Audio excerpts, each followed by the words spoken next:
Cari amici della Casa Italiana, dear friends of Casa Italiana, we are here in the most hip square in Florence, Santo Spirito. And here with me today I have the hippest guy who ever walked into the Casa Italiana. You will recognize his face. He was a student at NYU. He's helping me out with this devilish tool to give you the perfect tour of this square. As you heard, it's a rainy day in Florence, so we couldn't start at 3 because it was storming.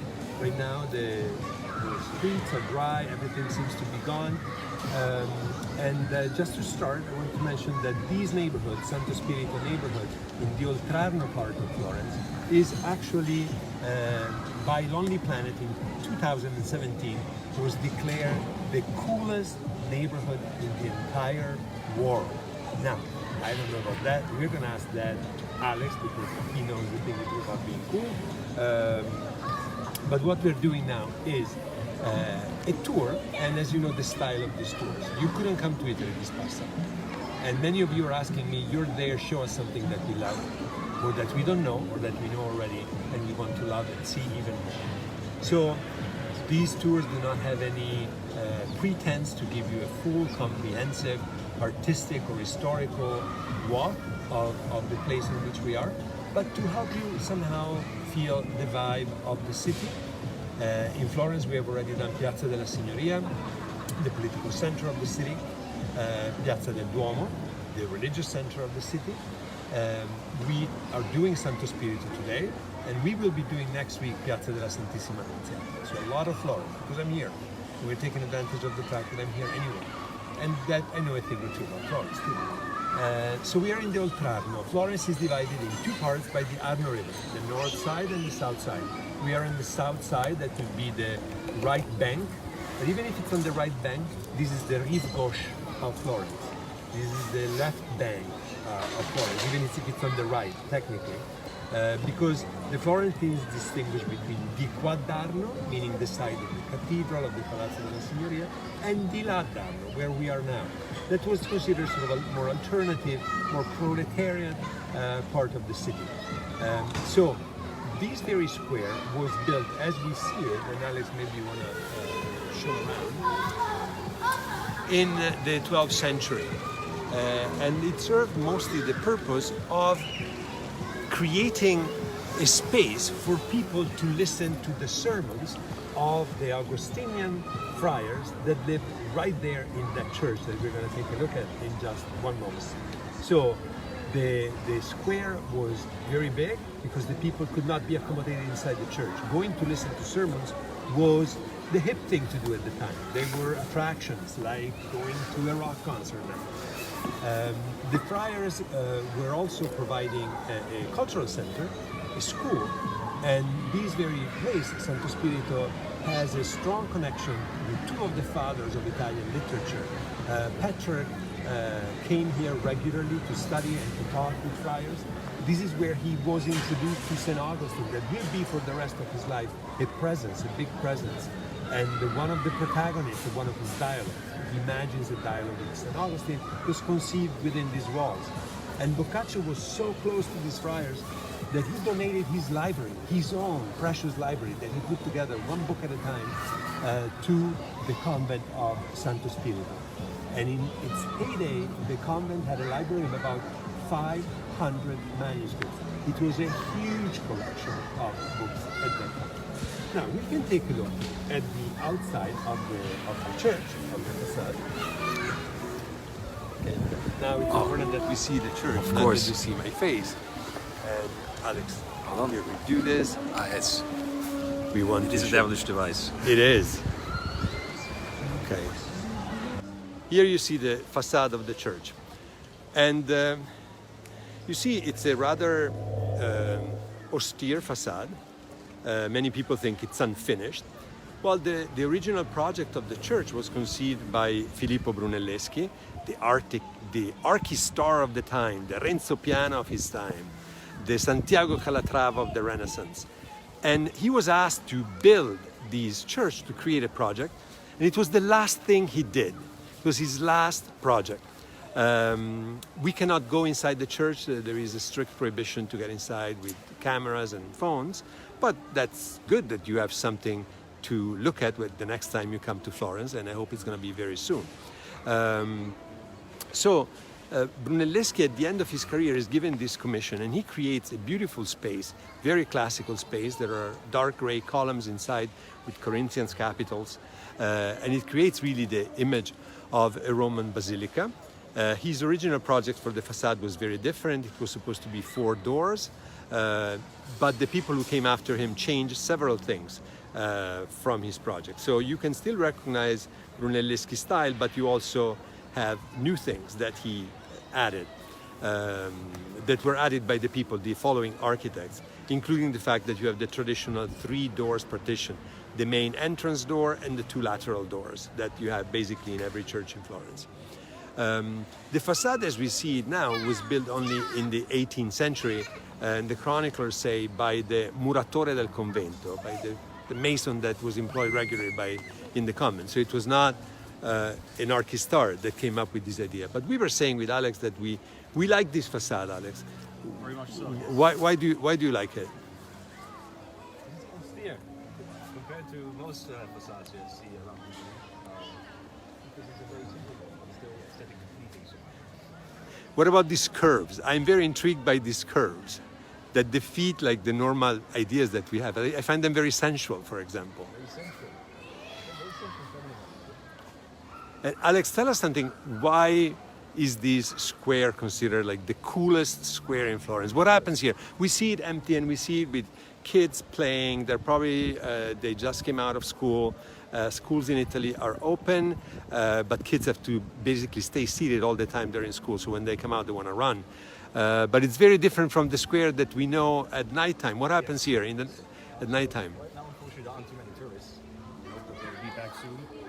But usually it's full of young people here. You have live music and people hanging out in the cafe, having a drink, laughing, chatting, smoking, and generally having a good time. So there's a very good vibe about this square. And would you say that it's normally full of tourists, or who are the people who normally hang out around here? I think it's mostly locals, but you do of course get tourists, because as soon as you have music playing, people start flocking to you. Yes, and we say that it's also it used to be the very popular part of Florence. It's a part of Florence where you still have craftsmen, you have mom and pop shops that still produce and make their own things around here. And it's one of the few squares in Florence that it's surrounded by trees. And the idea was that in the 19th century they even had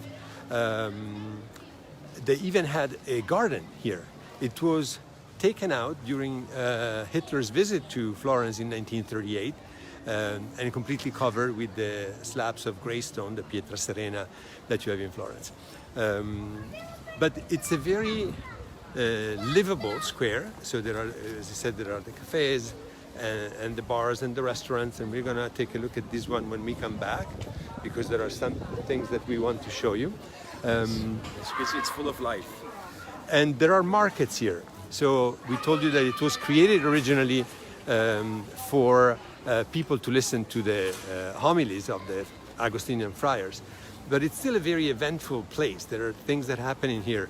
For example, on the 3rd Sunday of each month, there is a market with organic products and artisanal products from all over Tuscany, but not trinkets, really interesting, nice stuff.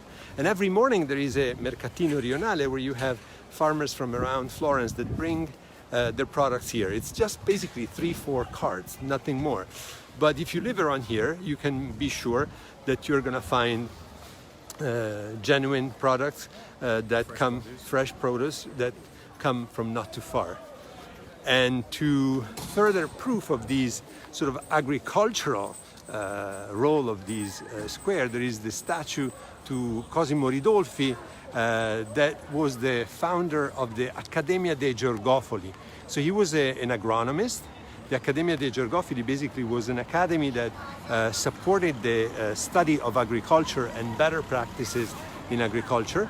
The academy unfortunately became very famous in recent years because it was the target of a mafia attack and it was bombed, and it's the home of the Academy is next to the Uffizi Gallery, so you might remember because it was on all world news. And this guy here, Cosimo Ridolfi, was the founding father of the Accademia dei Georgofili, so a pioneer in the development of agriculture in Tuscany and not only. And here you see again the church there, and you see the dome. The dome was, of course, the project was by Brunelleschi, the king of all domes, and this one is in a much reduced scale, and it was realized by his successor as head of the Fabbrica of Santo Spirito. Alex, do you have any curiosity about this place? No, it's generally a place that we enjoy being.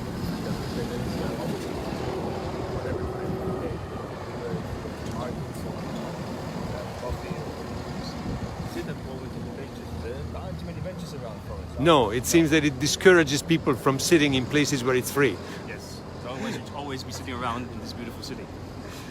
So we are now basically walking around the square with Alex, and the church again. Of course, the square gets named from the church. It happens all the time, and we mentioned that the church is next to a convent. Now it's the Distretto Militare, and it has been that since the 19th century. But it used to be a very prosperous convent where the friars had their library, their school, but also a hospital. And this hospital will play a very interesting role in the history of Renaissance art, because we know that the prior of the monastery of the Augustinian friars was a good friend of Michelangelo, and the young Michelangelo was allowed to come here to dissect cadavers, basically to perform autopsies at a time in which autopsies were strictly prohibited by the teaching of the church, very illegal, and only if you had the right connections you could do it. So one of the reasons why we are still stunned by the precision of Michelangelo's anatomical depictions is the fact that he could see inside corpses because the prior let him do so. So it's right here, you see the entrance. Very enlightened man, this prior. Very enlightened, somebody would say corrupt because he helped his friend, but we, all in all, I think we can be satisfied with the fact that he let his friend You can definitely be happy with the results. engage in these kind of activities, because then we have the results that are in Michelangelo. And there's a sort of a reward for and a thank you gift to the friars for letting them do this kind of activity. Michelangelo sculpted a beautiful crucifix that is still now in the sacristy of the Church of Santo Spirito. It got here only 20 years ago. It went around a lot, and then finally it was brought back to the original place. There are still some doubts about the attribution, but I like the idea that Michelangelo could do autopsies, perform autopsies to find out about the human body, and in exchange for that, as a gift, as a thank you gift, he sculpted this beautiful crucifix. I don't know whether the crucifix is actually by Michelangelo, but I like the story, and it makes a lot of sense. And it's a beautiful crucifix, even if it's not by him. It's always better to believe in these cases, I think. Yes, absolutely. When the legend is better than the facts, print the legend. Absolutely. Alex, and here you have a contemporary monument. Can you help me read? My eyesight is not very good. Should I translate directly or read If you Italian? can, that would be great. All right, so here, on the evening of the 7th of August, 1944, while the liberation of Florence was being brought to its completion by the trusted partisans, the hero Aligi Balducci was struck down. He was the commander of the Divisione Garibaldina, Arno. The Communist Party of Italy lost with him a true comrade. The partisans loved the leader, and Italy a great son. Next to him, in the line of duty, died also the partisan Mario Sentini. And this commemoration was placed here on the 8th of August 1945. So, Thank you, Alex. Brilliant job. We didn't rehearse this before. So this is a monument to the resistance. You see exactly the place where the grenade struck the partisan, and that's the monument. And every year in August there is a celebration that commemorates the sacrifice of the freedom fighters in the fight against fascism and Nazism for the liberation of Italy. It's a very important day for Italy. It is. 25th of April. We were mentioning before that the original population of this area of Florence were working class, small craftsmen. The ciompi, that were the salaried workers of the rich guilds, lived all on this side of the Arno and went to work on the other one. And it has been traditionally the sort of left-wing part of Florence, where we were saying before the Rive Gauche, even if it's the right bank. And it's only in the 16th century that actually some noble families start establishing their mansions here, because we are not too far from Palazzo Pitti. We might go there some other time. Palazzo Pitti, that built by a private banker, probably richer than the Medici, Luca Pitti, was in the middle of the 16th century, 1530 or so, became the royal palace of Florence, basically the residence of the Dukes of Florence and then of the Archdukes of Tuscany. And that's when the ancient, you can hear the kids playing and it's wonderful. That's when the noble families of Florence start establishing the residence in the Oltrarno, in the area where we are now, because they wanted to be close to the palace of the Medici. And that sort of changed, and Alex was telling me before, it's an early example. Gentrification. Yes. That started very early there. Yes, in the 15th century gentrification started. I mean, they were forerunners in lots of things, the Florentines, weren't they? Good and bad. Good and bad. And I think now it's starting to rain, and I think it's time for us to get a coffee, but stay with us because Alex and I are going to show you something interesting inside one of those bars. So you saw the facade, try to keep it in your mind. Let me give you a second watch to it. So, as we were saying, the facade is not by Brunelleschi, it's from this guy Ciumini or something like that. The name, unfortunately, is forgotten. Was the staff mason of the monastery in the 18th century. So a lot of people say it's unfinished, it needs to be finished. How do you finish something like that? So at a certain point, they came up with an idea to ask contemporary artists to propose ideas of how the facade could be completed. And they projected the different proposals on the facade of the church in a sort of competition. Of course, nobody won, there was nothing to win actually. Set up. È stato praticamente lui che ha fatto questo. Ah, questo qua ha vinto? Sì. A quello Con che mi una, ha raccontato, tipo con una poltrona da regista. Sì. Però tutte riguardano le facciate. Sì, sì, sì. Grazie mille. Perfetto, è uno dei pochi che ha utilizzato il rossone centrale. Esatto, perché molti hanno proprio fatto cose di fantasia, tipo questa. Sì. Questo minimalista. Minimalista. Questo ha inventato la casa cantoniera. I toscanelli. Sì, è un po' pop art. Ce ne sono molti interessanti. Questo è un po' militarista, watch your step, o antimilitarista. Più antimilitarista, penso. Questo dovrebbe essere un soldato della Germania dell'Est, probabilmente al muro di Berlino. Ah sì, eh? Quindi conviene sempre andare in giro con uno studente che fa un PhD in storia e che anche è tedesco. Immaginate la pace. Bello, ci piace questo. Questo crea addirittura un'architettura diversa. Adesso con un Banksy per Banksy. Quale? Col Michelangelo e il Davide. palloncino. Guarda lì, questo almeno 20 anni fa. E quello a destra invece un po' di più. Che puoi dire viva Coppia Firenze, che era la patria di Bartoli, bisogna avere coraggio.